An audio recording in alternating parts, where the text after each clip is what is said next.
বাংলাদেশের জাতীয় ফুল শাপলা, জাতীয় ফল কাঁঠাল, আর জাতীয় বাস হচ্ছে বিপিএল, বালের প্রিমিয়ার লিগ।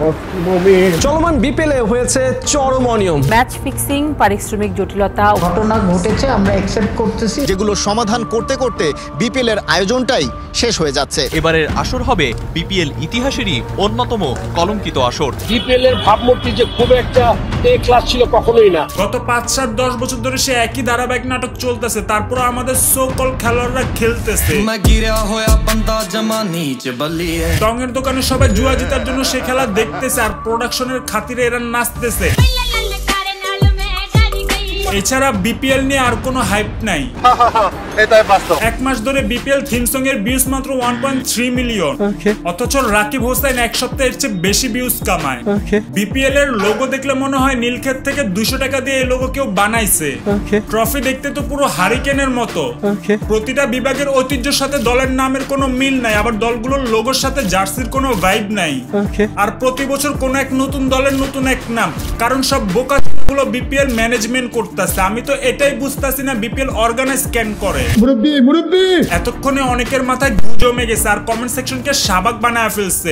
একটু সময় দেন, পুরো ভিডিওটা দেখেন, তারপর মাথা ঠান্ডা না হলে থানায় কেস করেন। হোয়াটসঅ্যাপ বাজান, দিস ইজ নোমান।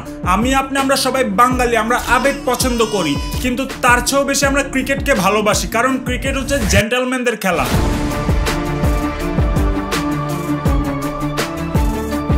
আসলে বাংলাদেশে বেকারের সংখ্যা অনেক বেশি, তার উপর স্বভাবগত আমরা কামচোরা। কম সময়ে কিভাবে বড়লোক হওয়া যায় সেই সুযোগে থাকি, যার জন্য আমরা ক্রিকেট ভালোবাসি।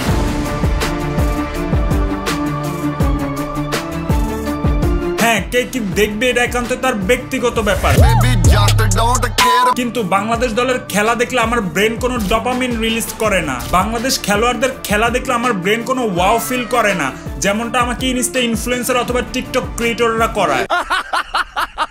কারণ আমাদের ন্যাশনাল টিম থেকে ঘরোয়া লিগ সবকিছুই পায়খানা, স্টেডিয়াম হচ্ছে বাথরুম, তারা হাঁটতেছে আর সবাই দেখতেছে। দিন দিন সবকিছুর উন্নয়ন ঘটলেও আমাদের ক্রিকেটের কোনো উন্নতি হচ্ছে না, আর কখনো হবে কিনা সন্দেহ। ছাগল দেয়া কি হাল চাষ হয়?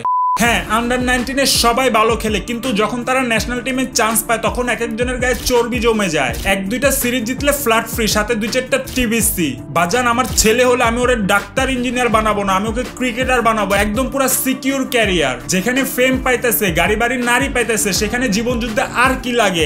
এখন এত শত সব সুযোগ সুবিধা থাকতে ওয়ার্ল্ড কাপ নিয়ে কে চিন্তা করবে? অন্য দেশের খেলোয়াড়রা তাদের ক্যারিয়ার শেষে দেশের আইডল হয়, আর বাংলাদেশের খেলোয়াড়রা কেউ প্লে বয় হয়, কেউ লর্ড হয়, কেউ অভিনেতা হয়, আবার কেউ রাজাকার হয়। বিশ্বসেরা নাম্বার 1 অলরাউন্ডার ক্রিকেটের চেয়ে বিজনেস নিয়ে ব্যস্ত, দেশসেরা ওপেনার খেলার চেয়ে অভিনয় নিয়ে ব্যস্ত, আর বাকি যারা আছে তারা ফেসবুক পোস্ট অথবা টিকটক নিয়ে ব্যস্ত।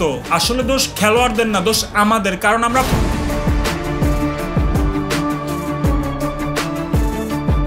Wake up to reality.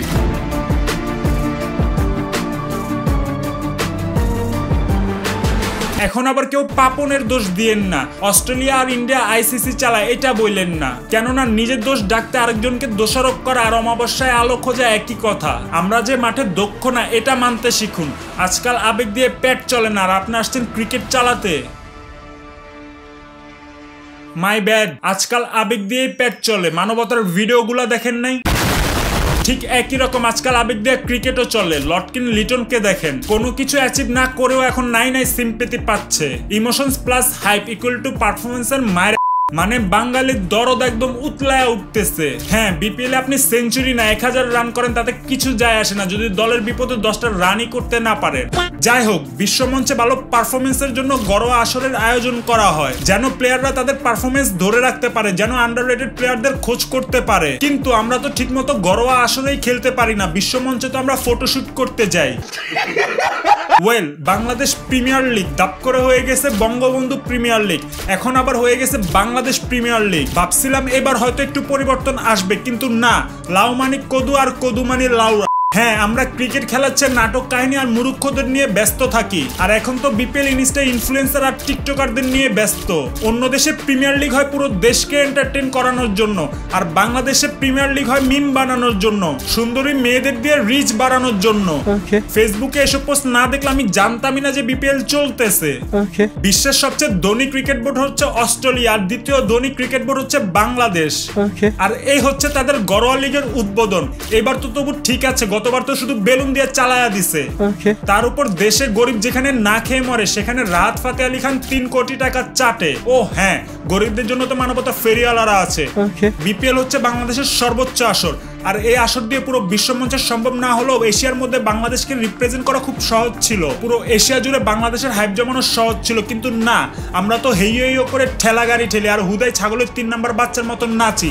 Sad but true. হ্যাঁ, গ্যালারি ভর্তি প্রচুর দর্শক দেখে আপনার কাছে মনে হতেই পারে বিপিএল নিয়ে ভরপুর হাইপ আছে। ফেসবুকে সাজানো সব পোস্ট দেখে আপনার কাছে মনে হতেই পারে সবকিছু তো ঠিকঠাক চলছে, কিন্তু না, এর পিছনে লুকিয়ে আছে চরম অব্যবস্থাপনা আর দুর্নীতি। পুরো 1 যুগ পার হলো, এখন এই টুর্নামেন্টটিকে পেশাদার মোড়কে আনতে ব্যর্থ বিসিবি। কিন্তু রাজনৈতিক পট পরিবর্তনের পর সবাই ভেবেছিল এবার নতুন প্রজন্মের ছোঁয়া পেয়ে নতুন মোড়কে বিপিএল এর চরম পরিবর্তন দেখা যাবে। অথচ মাঠে লোক দেখানো ক্রিকেট খেলা হলেও মাঠের বাইরে হয় আসল খেলা, আর যে খেলা বাংলাদেশের সবার পছন্দ, অনিয়ম আর অব্যবস্থাপনা। উচ্চ কর্মকর্তাদের সৃজনশীলতার অভাবে কোনো রকম ভাবে নির্মমুখী আয়োজন অনুষ্ঠিত হয়েছে, আর সঠিক মানদণ্ড না থাকায় ব্যাংক সিকিউরিটি ছাড়াই যে কেউ দল পেয়েছে। তরুণ প্রজন্মের ছোঁয়া পেয়ে কোনো রকম ভাবে টুর্নামেন্ট শুরু হলেও বয়স্কদের মন গড়া উদাসীনতা এবারও প্রশ্নবিদ্ধ হয় বিপিএল। তারা নিজেরাই নিজেদের ঢোল বাজায়, আবার নিজেরাই নিজেদের খোঁচায়। তাছাড়া নেই কোনো সঠিক ধারাবাহিকতা, নেই কোনো নিয়ম কানুন, আইনি ব্যবস্থা, যার ফলে নেই কোনো বিশ্বমানের স্পন্সর, নেই কোনো বিশ্বমানের তারকা। এরকম অপ্রিয় বাস্তবতা আর হজবরল দেখলে বুঝে যায় ক্রিকেট বোর্ডের অন্দরমহলে কি চলে। সবকিছু নিয়ে যখন মিডিয়া পাড়ায় আলোচনা সমালোচনা হচ্ছে, ঠিক সে সময় পাকিস্তান ক্রিকেট বোর্ড থেকে একটা কল আসে বিসিবিতে, আর টানা 42টা ম্যাচ পরে প্রথম বিপিএল নিয়ে মাথা ঘামাতে বাধ্য হন ক্রীড়া উপদেষ্টা। দেশের সম্মান রক্ষার্থে সবাইকে নিয়ে জরুরি আলোচনা করা হয়, কিন্তু ততক্ষণে দেশের সম্মান নিখোঁজ হয়ে গেছে। 36 জন খেলোয়াড় সহ 3টি দলের বিরুদ্ধে আছে ম্যাচ ফিক্সিং নিয়ে অভিযোগ, আর সবচেয়ে বড় অভিযোগের ট্রফি পায় দুর্বার রাজশাহী। খেলোয়াড়দের পারিশ্রমিক সহ দেখা মিলে নানান সব জটিলতার, আর ফ্র্যাঞ্চাইজিগুলো প্রশ্নবিদ্ধ হয় ম্যাচ ফিক্সিং নিয়ে, যার ফলে নতুন করে জমে উঠে বিপিএল নিয়ে সমালোচনা। হ্যাঁ, প্রতি বছরের মতো মাথায় কোনো রকম ঘোমটা পড়ে আর পাছায় জোড়াতালি দিয়ে শুরু হয় এই আসর, আর প্রতিবারের মতোই নতুন সব বিতর্ক নিয়ে শেষ হয় এই আসর। এখন অনেকে বলতে পারেন নাই মামার চেয়ে কানা মামা ভালো, কিন্তু আমি বলবো দুষ্টু গরুর চেয়ে শূন্য গোয়াল ভালো। যেখানে দেশের মানুষ ঠিকমতো জাতীয় দলের ক্রিকেটই দেখে না, সেখানে একটা ঘরোয়া ক্রিকেট আসর জমবে কিভাবে?